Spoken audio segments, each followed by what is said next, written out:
Overcrest Media presents Keys to the City. We are streaming on all social media platforms at Keys to the City. Oh, hold on. My hair's a little messed up. I'm looking in the camera and my hair's messed up. But anyway, we are back. Got to look good. Today's the NFL schedule release day. Officially, we will know who is starting and who the New York Giants and all the other 31 teams will be playing come 2021. And I'm excited for it. We got a sneak preview of week one. Last night, we got the schedule for week one. We got some Thanksgiving games. I like the slate. Bears against the Lions. Could be seeing Justin Fields maybe starting by the time that happens. We also got the Raiders and Cowboys. And then the nightcap is the Saints. We'll see what the new look Saints look like. And then against the Buffalo Bills. So to start off with, pretty much because today is a huge day for the NFL. Everybody gets excited about this. I've already seen Twitter blow up. I've seen everybody just going nuts and just anticipating of what the NFL schedule for 2021 was going to look like. A lot of Giant fans were hoping for the Philadelphia Eagles in week one just because of how everything has transpired in the past couple months with the week 17 debacle in Philly and then Devontae Smith, the Eagles trading up over the Giants to take Devontae Smith in the NFL draft. So it kept feeling like this could have been the perfect opportunity for the NFL to really just start the season fresh and start the season for Giant fans to be excited and a possible winner as well. But the NFL starts off with the Dallas Cowboys. We always know that it always starts off with the champs. And the Tampa Bay Buccaneers are going to be hosting the Dallas Cowboys. So, Ted, let me ask you, for the games that we've seen for week one so far, now we don't know what the other matchup. Now, we also got to take into consideration this will be the longest season in NFL history because now we are going to have 17 games this season. So this is all going to be new for us, and we're going to see how this all transpires, and hopefully that this whole new project works out for the best, and we'll see how it goes. But did the NFL, Ted, get it right so far for the games and matchups that we've seen for week one? Well, I mean, the only better matchup that I told you on the phone when I was at the gym before would be – now listen, usually the team who wins the Super Bowl plays the first game home to start off the season, the kickoff game. But if you wanted maybe the best possible ratings would have been Tom Brady and the Tampa Bay Bucks at New England, Thursday Night Football. That would have been a showcase. Tom Brady returns, but that'll be probably a Sunday night game. But if you wanted the second best, it's the Dallas Cowboys. Listen, that's why Dallas Cowboys are always on Monday Night Football and Sunday Night Football. They bring in the crowds. They do. Because you have millions of Dallas fans, and then you also have people that will just love to watch the Dallas Cowboys lose. So it's perfect. And it's the return of Dak. You know what I mean? This should be a great matchup. This should really it'll be a great test for both teams. You got the returning champs, Tampa Bay and Tom Brady, versus the Dallas Cowboys. The Dallas Cowboys should be healthy. They'll have their offensive line back. They'll have Zeke. And hopefully a new revamped defense from what they had drafted in this upcoming class. But I like the game. I looked at the Giants game. Totally outside the box. AFC team, Denver Broncos. Thank God we're not playing Dallas week one. Who cares we're not even playing Philly in week one? That's no big. Start off the Denver Broncos saying, hey, listen, we've been talking about they could be playing Aaron Rodgers in the Denver Broncos in week one. That totally changes the game. That totally changes everything. But if not, hey, listen, we could start with week one. Let's take care of Drew Lock or Teddy Bridgewater and take down Denver. And let's see what that new Giant offense is going to look like against that new Denver defense with all the players that they had selected in the draft class. So I like what they got. I mean, there's a bunch of duds, of course. I mean, the biggest matchup that we should obviously be looking at is that 425 game on CBS between the Kansas City Chiefs and probably the two best teams maybe currently right now in the AFC. Now, that's a strong saying because you did have the Buffalo Bills who made it to the AFC Championship game last year. You have the Baltimore Ravens who did stock up, got some nice pieces on offense, and maybe see how Lamar can play with those new weapons in Sammy Watkins, Rashad Bateman. They also added a couple defensive players. So Baltimore's still going to be there. But I think the best matchup of the weekend is obviously the Cleveland Browns, the new look Cleveland Browns, and one of the favorites coming into this season against the team that's been running the AFC for the past couple of years now. So that gets me excited. That Saints game in Green Bay looks great on paper right now, but we just talked about the Giants and Denver game. That can all change as well because of the whole Aaron Rodgers situation. Now, is he going to be in Green Bay or is he going to be elsewhere? That is a TBD for now, but it looks like it could be on the way that Aaron Rodgers could be finding a new home. He got Hey, also I also love that Miami game. You could have two. Sorry to cut you off, but I was just going to say to stick with that 4:00 CBS game. God forbid something happens with Cam or Mac Jones balls out. You could have the opposing Alabama quarterbacks, Tua versus Mac Jones. Yeah, I mean, you get Sam Darnold taking on his former team in week 1. You get Seattle against the Colts, which could be a possible, I'm not going to say like go crazy, but a possible Super Bowl match because you have those type of teams. The Seahawks, you know what they've been doing. And then you got the Colts, new look Colts team with Carson Wentz. I'm just looking through the matchups right now. The Sunday night game, the Monday night game could be interesting. I mean, you never know if there's going to be fans there. This could hopefully we're going to have all fans in the stadiums this year, so that could play a big part. I'm just looking through the schedule right now. I mean, Buffalo, Pittsburgh. But like I said, with that Green Bay and Saints game, it looks great on paper right now, but you don't know what's going to happen with Aaron Rodgers. And then Trevor Lawrence makes his debut against, hopefully, the Houston Texans, led by Deshaun Watson, if for whatever reason somehow this all drops. But we don't know what Deshaun Watson's future looks like. So would you have given this, when you look at this week 1 slate, would you have said, I think the NFL got it right, or you're kind of like, damn, like there was opportunities for the NFL to really – drill it home and really hit a home run with this. Switch out. Really, what would you switch out? I don't see anything. Me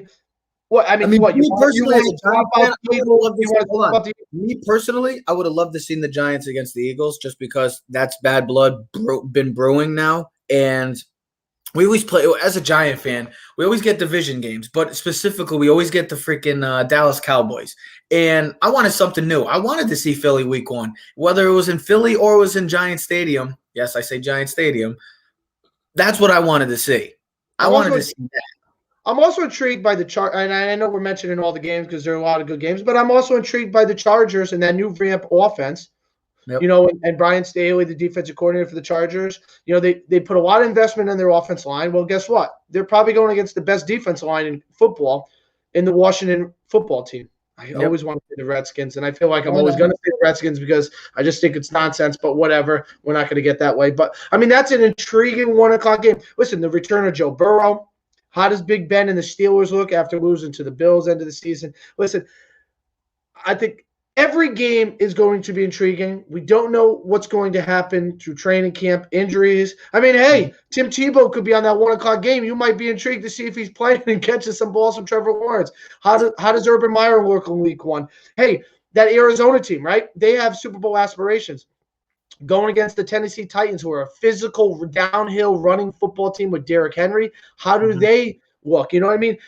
I think Cleveland, though, I know you mentioned what game intrigued you. I think that's the worst possible game Cleveland Browns would want to face in week 1. I think anybody. Why is that? Well, here's Mahomes and Andy Reid are 12-0 in September since Andy Reid and Mahomes together. He's got 32 touchdowns and no picks. Andy Reid has pretty much the whole training camp to prepare for the Browns. The Browns are going to have 9 new starters on defense with a new defensive staff. And they've lost 17 straight week 1 games. In the last 2 years, Baker Mayfield has played in week 1. They got blown out by the Ravens 41-13, and the year before they lost 32-6 on week 1. If you're that's not a good week 1 matchup. I know, but listen, even if you're Cleveland, you got this team. Everybody's high on you. They're on the train now. I know 2 years ago. Listen. The 2 years ago, they were on the train of the Cleveland Browns when they got Odell Beckham Jr. Oh, here we go. Well, they didn't pan out that year. So now this year they add Clowney. They do a hell of a job in the draft. They hit a home run with the draft for a team that was so high at the or low at the end of the back end of the first round. They did a hell of a job of picking up and adding defense. Then you get Beckham back. My thing is with Cleveland, I think this is a great scenario because I want to see what you're made of. I don't want to see you go against the freaking no offense to Trevor Lawrence and Urban Meyer. I don't want to see you go against a team like the Jacksonville Jaguars who are going to struggle this year. That doesn't do it for me. Okay, so they beat a team like Jacksonville or somebody and they're like, oh, well, they won 42-10. Congratulations, you beat Jacksonville. They'll probably be in the top 5 next year again. I want to see you. If you're the real deal, Cleveland, and I know it's only week 1, and you got 17 weeks this year. But if you're the real freaking deal and you're a Super Bowl contending team, I want to see you go against the best. I want to see what you're made of. And you're going to Arrowhead. I want to see but I would have rather played them in week 9 when my team is built. No, I want to see if Baker Mayfield do this. If that's what they're going to do, if they're going to have week 1 with the Cleveland Browns against the Kansas City Chiefs, then I want to see the best Kansas City Chiefs team against the best Cleveland Browns team. And I think both teams are going to be fine because you're going to have training camp. You're going to have mini camp. You're going to have preseasons. You're going to have all that this year. That's why I want to see the Cleveland Browns, because it's time to put up or shut up. You have all the pieces now. You have a solid coaching staff. It's on Baker Mayfield and company to go against the best. And if you want to get to the Super Bowl, which is in SoFi Stadium this year, if you want to get to LA, then you got to go through Arrowhead. Plain and simple. You have to get beat. But I wouldn't want to start I don't want to start with them week 1. It's just like the Giants. Dude, if when the Giants, the beginning of the season, they play like crap, and then as the season goes on, they progress, and there's so much. Yeah, if I'm the Browns, I want to wait till week 7 or 8 or 9 to play Kansas City. So you build some camaraderie on that defense. I would have liked the Browns to play the Steelers week 1. Let's play the team that you just knocked out of the playoffs last year that you beat in week 17. That, for me, personally, if I'm a Browns fan, that's who I would have liked to start with. I don't want to go play the Chiefs in week 1. Not yet. I would have liked to play them when my defense and my team is a little more gelling by week 4 or 5 or 6. Just like last year. Anyone who was playing the Giants last year at the beginning of the season with no training camp, new offensive coordinator, new coach, everything, you had an advantage. You didn't want to play the Giants week 8, 9, 10, 11, and 12. So you'd rather have them play a team like Jacksonville then? A cupcake. No, I said the Steelers. I would have liked the Steelers. I would have liked the same old. It's like the Giants playing Dallas every year on Sunday Night Football. It's the same freaking thing. I don't want to see Cleveland. I want to see something different. And this is a team, like I said, I would have put the Chiefs versus Denver, with the possibility of knowing that game could have been Aaron Rodgers. And then you would have had Rodgers, Mahomes, 425 CBS. I would have liked to see, if you're going to go that, I would have liked to see Herbert versus Mahomes. That would have been a good matchup. But I like how the NFL did it well because, look, it's a possible AFC championship matchup. These are probably, other than the Buffalo Bills, probably the 2 favorites going in this year in the AFC. Ravens. Yeah, other than if I had to do by looking at everything that's happened, all the moves, all the trades, transactions, draft picks, if I had to do my top 5 in the AFC right now, I would do the Kansas City Chiefs. Then I would do the Cleveland Browns. I would do the Buffalo Bills. Okay. Yes, I would do the Buffalo Bills. I would do the Ravens. And I would do the Colts. Those are my top 5 teams right now in the AFC. If I had to say right now in the AFC, that's my top 5. I think I would have New England or Miami over the Colts. No. Better playmakers, better defense, and I'm trusting Carson Wentz. I'm taking a chance on Carson Wentz over Tua, and I'm taking it over Mac Jones or Cam. I'm not over Belichick. Before we get into go ahead. I was just going to say he's going to have the 8 opt-out guys, plus all the guys he got in free agency. Oh, yeah, they're going to – and Cam in that system again. Buffalo should be very wary of New England this year. Quick question. Go ahead.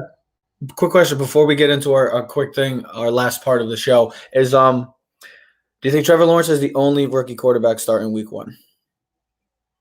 So it would be Mac Jones, Justin Fields. No, Zach Wilson.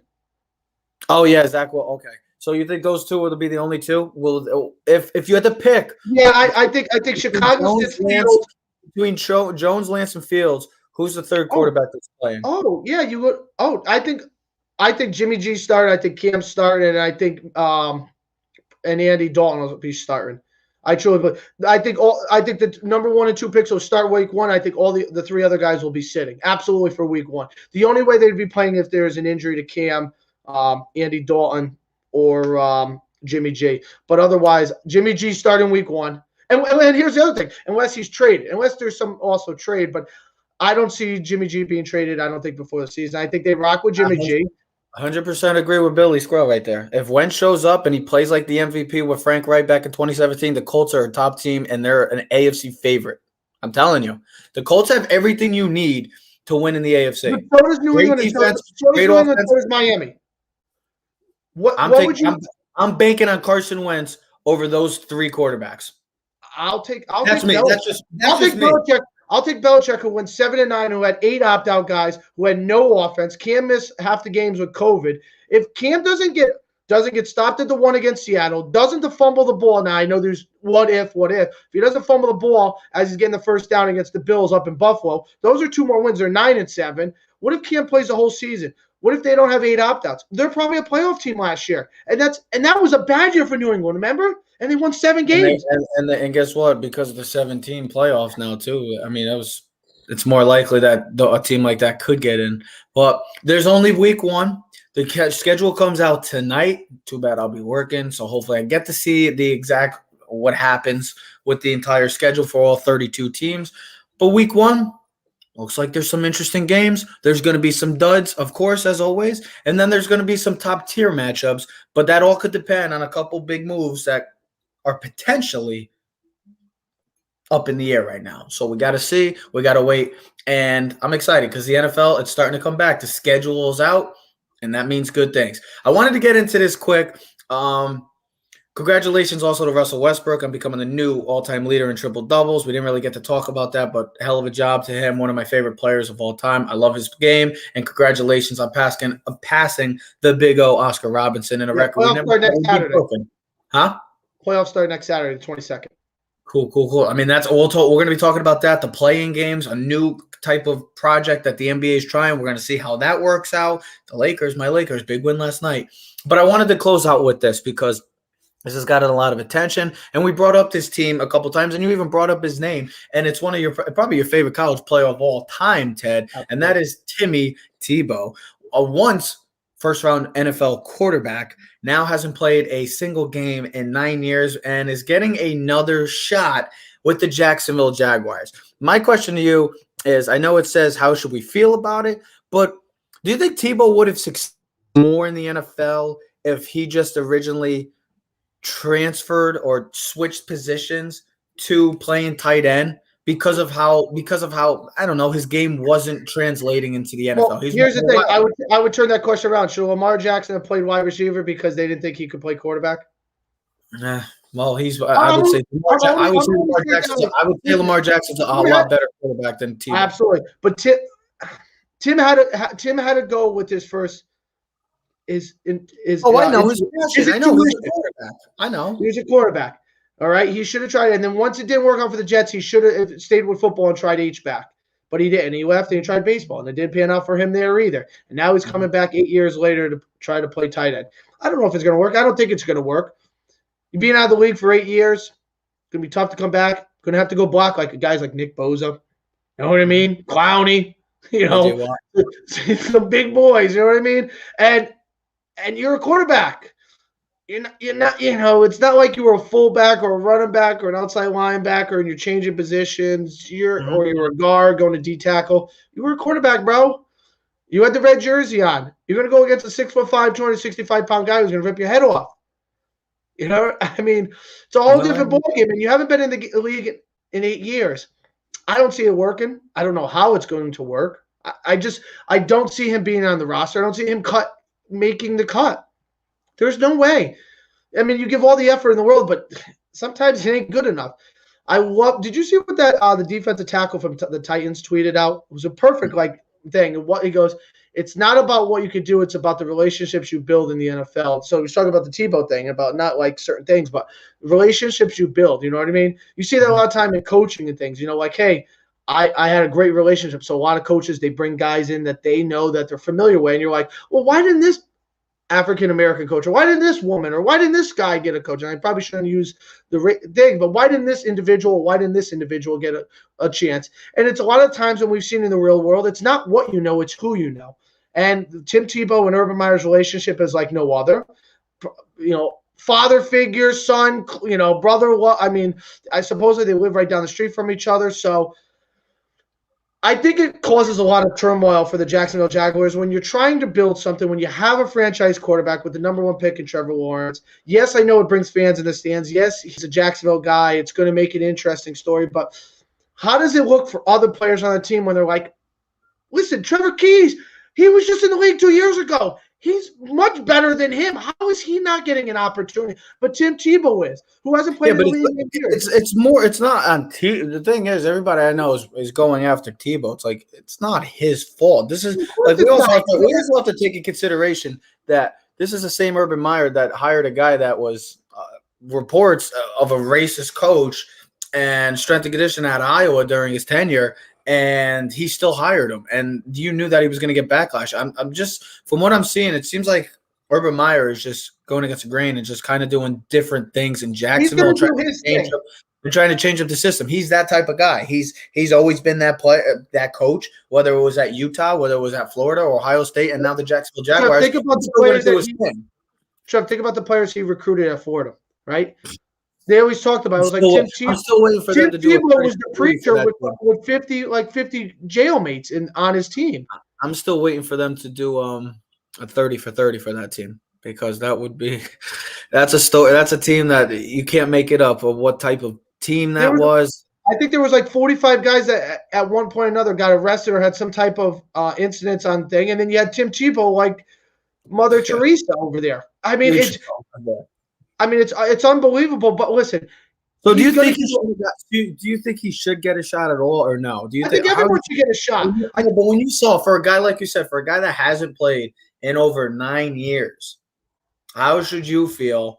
How do you feel about this planned signing that's going to happen? I mean, if you're a player, you should be frustrated, but it's not Tebow's fault. Should this guy even get a shot? And he hasn't played. He played baseball. He tried it out for the Mets. It didn't work. Now he's going to try. Now he's going to try that. Colin Kaepernick never got a shot. All right, and I'm not going to get into any of the thing, but he should have got a shot 1, 2, 3 years after a thing while he was still. Now who cares about him? He's long gone. Okay, whatever. Who knows if he can even throw the football? I mean, no, he can, but there's a lot of guys that should be getting shots, but they just don't, because they either don't have the relationship connection with the coaching staff or the organization, or there's drama. And then do you think Tebow brings drama because, of the sense you just said, you got the number 1 pick, Trevor Lawrence. You already know you're going to get a lot of attention, even though you're going to not be a very good team right now. Here's my thing. You're going to have that attention. Is it bad or good attention? Yeah, I think it's bad attention because, so say I'm Tebow, use me as a reference, and you're the teammate, and you're like, the reporter's like, hey, what do you think about Tim Tebow playing on a team? Hey, what do you think about Tim? How did Tim do? It's like, I don't care about Tim. Tim's not the team. We're trying to get better one day at a time, every individual. I'm trying to make the cut, the 53-man roster. There's 90 guys. We didn't even mention also. So that can rub players the wrong way, especially because of Tim's, religious things and who Tim is. I mean, Tim's got a huge following. All right. He's been a very polarizing athlete since he's become into the NFL. He's been very polarizing. He was polarizing in baseball. I mean, he was selling out every minor league stadium, and people want to say. I mean, Tim has been a polarizing athlete since he walked on the campus in the University of Florida. So, I think it's more the NFL. He's been polarized. Do you remember sophomore year, Heisman Trophy winner, the speech, bang. I wouldn't say it's polarizing. That I think he's been polarizing since the day he became officially entered into the NFL draft, and polarizing ever since he did that speech. Trev, the speech. I know what speech you're talking about, but that wasn't polarizing for anybody. It was when he became. It was all over college football. It was blasted. They didn't lose a game. That doesn't mean it's polarizing. Trev, most people love that speech. If anything, when he became polarizing is the day that he entered into the NFL draft as a quarterback. That was the day that Tim Tebow became a polarizing figure because of the fact that when you're polarizing, you either loved or you hated, and that's how it is. You have to be polarizing beforehand to be to go when you get more polarizing in the NFL. Like, you don't come in as no one, and then all of a sudden because you're in the NFL, you're polarizing. He was polarizing in college. He was never polarizing in Florida. Are you kidding me? He was the most talked about college football. Urban Meyer was more talked about college football player in 3 years. Huh?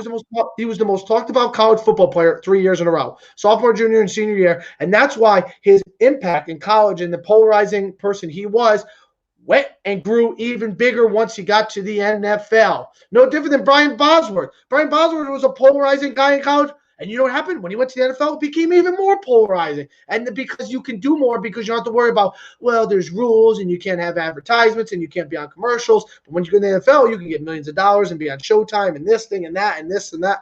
And that's how you become even more popular. But Brian Bosworth was polarizing in college.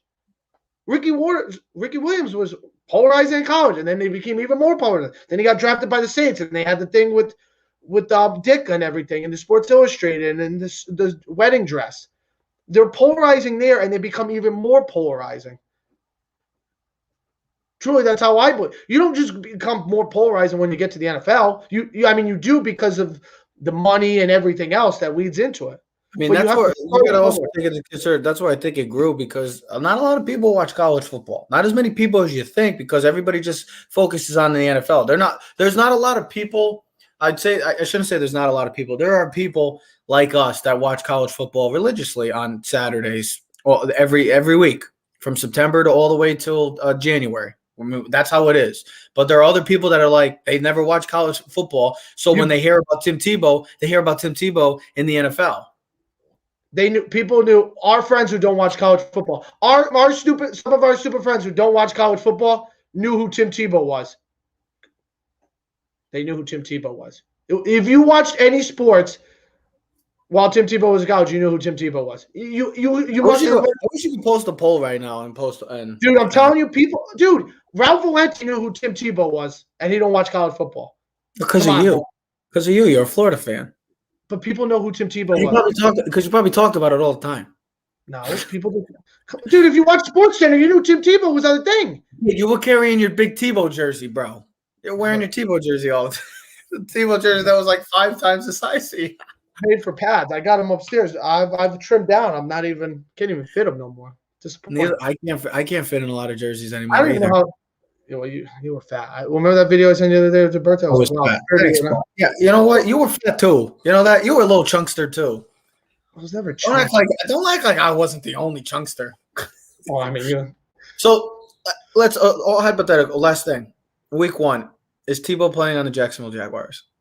I don't think there's any way. I mean, I just don't see it happen. I think he's gonna try, but listen, if he makes the roster, I think it's going to be a shame because someone else is getting cut in his spot.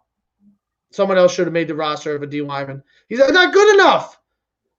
I wouldn't be surprised if he's on the. I wouldn't be surprised if he's on the roster, because I can't imagine Urban Meyer cutting him. He's not big enough. I can't imagine Urban Meyer cutting him. Maybe they keep him on as an assistant coach, because I think maybe he wants to get in coaching. Oh, imagine that, getting released and saying, "Hey, guess what? Just join our coaching staff." People will lose it if that happens. You can work in the back. You can work in the back and work your way up. I think he should just go play some running back. Put him in some running back. He's too slow. See, here's the thing: if Tim Tebow, dude, Justin Herbert is a better athlete than Tim Tebow. Oh, I know. You know what I mean? Lamar Jackson. I mean, it's a whole different ballgame, and especially now, more so. You know, we get into these arguments with our cousin Bernard, but think about the tight ends, right? Think about talent-wise, the tight ends, right? Like, yeah. Think about the Giants tight ends, Rudolph and Ingram. Tebow couldn't touch those two.